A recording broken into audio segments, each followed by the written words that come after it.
This is good stuff. All right, I want to go way back to your music, the beginning. Were you a musician in Africa or once you came to UK, or how did that work out? Not, not in I'll go way back. Africa. I want to go back. You called it nonsense, so that's the area I want to explore. Well, I wasn't in Africa. I was too young to be a musician there. I sort of keyed into Okay. that, yeah, when I hit England and decided that I was going to become a musician. And yeah, no, that was definitely Do late, you write your late. own music? Do you write your own lyrics? I mean, you Yeah, certainly got a way of words, so you must be a we good did. Well, I tell lyricist. you what, we Yeah. we did. I'm a writer, so I Mhm. compose, write. I'm a lousy guitarist, but I'm competent to compose on it. I'm a Okay. lousy keyboardist, but I'm competent to compose on it. Hmm. And I wrote my own stuff, and we put out a few albums, and it was great. The Stone Band was a kind of revolving door band with different players from big bands that would come in variously and conform. And for 9 years, that was my life, and we were an independent. So we were a big, big sound. It was a stadium rock, big sound band, and yeah. But my problem was I wasn't allowed to travel very extensively because I was technically a refugee and Right, didn't have right. a passport. So So you I don't lived want in to. England. He was a I was refugee based in England, in yeah. England. I was based in the UK. All I'm going to say is there were certain forces that were non-governmental that were able to help ameliorate that, and we did do some traveling and touring, despite the fact that technically I couldn't get on planes and get on Black phone market numbers. touring, I like it. Can I share one of the songs? Oh, you're more than welcome. All right. That would be Now, did you awesome. write the lyrics and the music for Metrodome? How'd that song come Yes, of about? course. I Yes, of like it a course. lot. I like it a lot. All right, let me see. Get this right here. Let me know if you can hear it. Do you see the screen? Yeah. Yep. All right.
That's Wow. nice. That's nice. That's John, what do you think of impressive. that? Isn't that cool?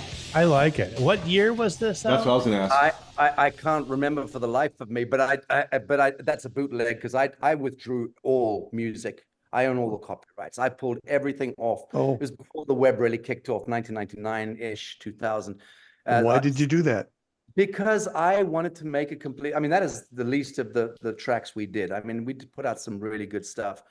And I'm thinking maybe I'm going to re-release it. I'll speak to Yes. Yes, I'll definitely. speak to Definitely. Wow. I mean, what a great line. I'm sorry. I'm a decent poet that, and if I gagged you down and bagged you down and quoted Blake until the sunset dragged you down. That's a good line. That's a good There's a line. lot. There's a lot. Yeah. It's on par with anything in the 80s. It's definitely 80s. It's on par easy with anything in the 80s. So something else Well, must no, have 90s. happened. You've got your That, genre that felt wrong. like Okay, mid-90s. the video looked Yeah. more like 90s, but it sounded a little bit more like Motley Crue from the Well, a little bit. curiously It's kind enough, of, yeah, go ahead. so the members there that I just saw in that lineup were Benjamin Reed, the third from Ted Nugent's band, Oh, Gary Lehrman nice. from the Iron Maiden stable, wow. Chris Webber from Guns N' Roses and LA Guns, and Luis de Almeida, who's the greatest flamenco guitarist I've known. So that was that particular lineup that I was just looking at. Nice So for the you to that. so the Stone Band was a little bit like Steely Dan. It's just like they had all these really awesome studio musicians, and they never had the same lineup for two Yeah, songs. every album was a different one. I'm the only constant theme, and yeah, Nice. they were all very credit worthy and great musicians. Yeah, Wow. Where'd you record that? I have no idea, but I know that Sachi made that particular video. Okay. Ali Nur Veledioglu, brilliant guy. I can't remember the dates. I'm afraid of any of that. It's just an That's old okay. life, and I zipped it up and walked away. I really did. Wow. So that's the elephant in the room. Why did you leave music? I mean, most of the Yeah. musicians I know of, I mean, they're doing it until they're 80. I mean, they just keep doing it and they bring back the old hits, and it's like, oh, there they are again. You Greg, left. the That's truth- weird. It's Greg, Is there different some from is there most some people. pain? Is there some pain associated with that? I mean, if somebody walks away from music and completely block it out and consider it a nonsense part of their life, Or there did must you have want been to some reinvent pain. yourself and not be known for that? All So right, there's three questions so- for you. It's good. It's all good. I can navigate that. The thing is this, no, there's no pain attached. Okay. I don't feel pain in life. I absolve it on a daily minute by minute basis. And if we don't survive in this particular journey. But I'm saddened by it because the truth is I've not even ever sat down with any of the guys in even the last lineup of the band. I never actually sat down with them and told them what happened fully. But the fact of the matter is I was pulled in to do the Devil's Contract. Okay. And part of the one fine day, I was told I had to meet a person X who was Right. coming and meeting with me, and I would have to attend. And it was a dinner meeting, and I was told in that dinner by this very charming devil how it was going to play. That the following day I would have to present myself at an office in Mayfair and sign papers. And within 6 months, I would be a household name. I was going to be tethered to the Aerosmith tour in Europe and then go back to America with them on the back end of them, open for them. And they were going to be breaking me on the radio airwaves in the United States. Within 6 months, I'd be a household name. And you'd have to sell your soul to do it. Yeah, well, the caveat was also that I had to lose my management, and I had my own management company, and I love my management. I had to also lose the band and not be a band. They wanted me to be a solo artist. They wanted to turn me into a kind of hard rock David Bowie type archetypal icon. And clearly they'd planned the whole fucking thing out, and it wrenched my guts out of my belly because I knew that I never wanted to be a pop star or pop rock icon. That to me was anathema. I always wanted to just hide my primal scream inside a band, albeit driving it, but I wanted to hide behind a band. I was very nervous of coming out in public. I could never do public speaking. Those days, my biggest fear was public speaking. I could play to 20 people. That wasn't a problem because it's an act. You're play acting, in rock and roll. But the idea of, doing what I do today, this was absolutely off the table. I would never have dreamt I'd have the balls to ever public speak because I was terrified of that. I was very shy. And the idea of losing my band, losing my management, and then being taken on by this machine, and then also this underlying threat that came to me, which is that this is the way it's going to be, son. Question about that. Why didn't you just say, okay, well, I don't want your contract. I just want a band and keep doing it. Because I'd been financing, we were self-financing. So we had our own label, our own publishing company, our own merchandising, and our own management. We were distributed by a major, and we were given radio play and MTV status. But the point is, that meeting, that night, I was pretty much told there is no distribution, no MTV, no radio play, unless you do what you're told. And that was the end of it. That was the sword of Damocles. So I went home knowing that if I didn't go the following morning and sign those papers and hand myself over, I didn't know about the ritual satanic stuff and the fact I'd probably get, buggered in Hollywood somewhere by some. I didn't know about that stuff at the time, but I did know the threat. The threat was, this is the way it's going to be. So you dodged a bullet. Or walk away. Walk away. Really quick. Do want to hear your question, John? But quick question I have is in the '90s. I mean, independent recording was kind of a thing. Already at that point, like I said, Alice Cooper and some other people were doing it. They still had their labels, but people came to them, but they governed how it went. Do you feel you were deceived and you thought that it was either them or nothing? Because I think this happens to a lot of people still today. They think they need this industry to get them fame, when the fame came from something you did, not what they did. Jeff, this was late 90s. Yeah, late 90s. Okay, so even more recent. I'm not a product of the 80s. This is the late 90s. Okay. And the point being that we were very novel at that time. Like, we had our own thing going. Like, if I did a show, Lennox Lewis, heavyweight champion of the world, would turn up, and the Crown Prince of Jordan would turn up, and the Princes of Abu Dhabi would turn up, and celebrities would. We had our own shtick going, and we had a thing going. It was like I didn't have a choice. We didn't have the money to be able to take ourselves on a big tour. We could manage small stuff and put out our albums and going to the studio. We could do that kind of thing. But until you fed it, we would have A&R people coming to our gigs, and I would literally have them thrown out.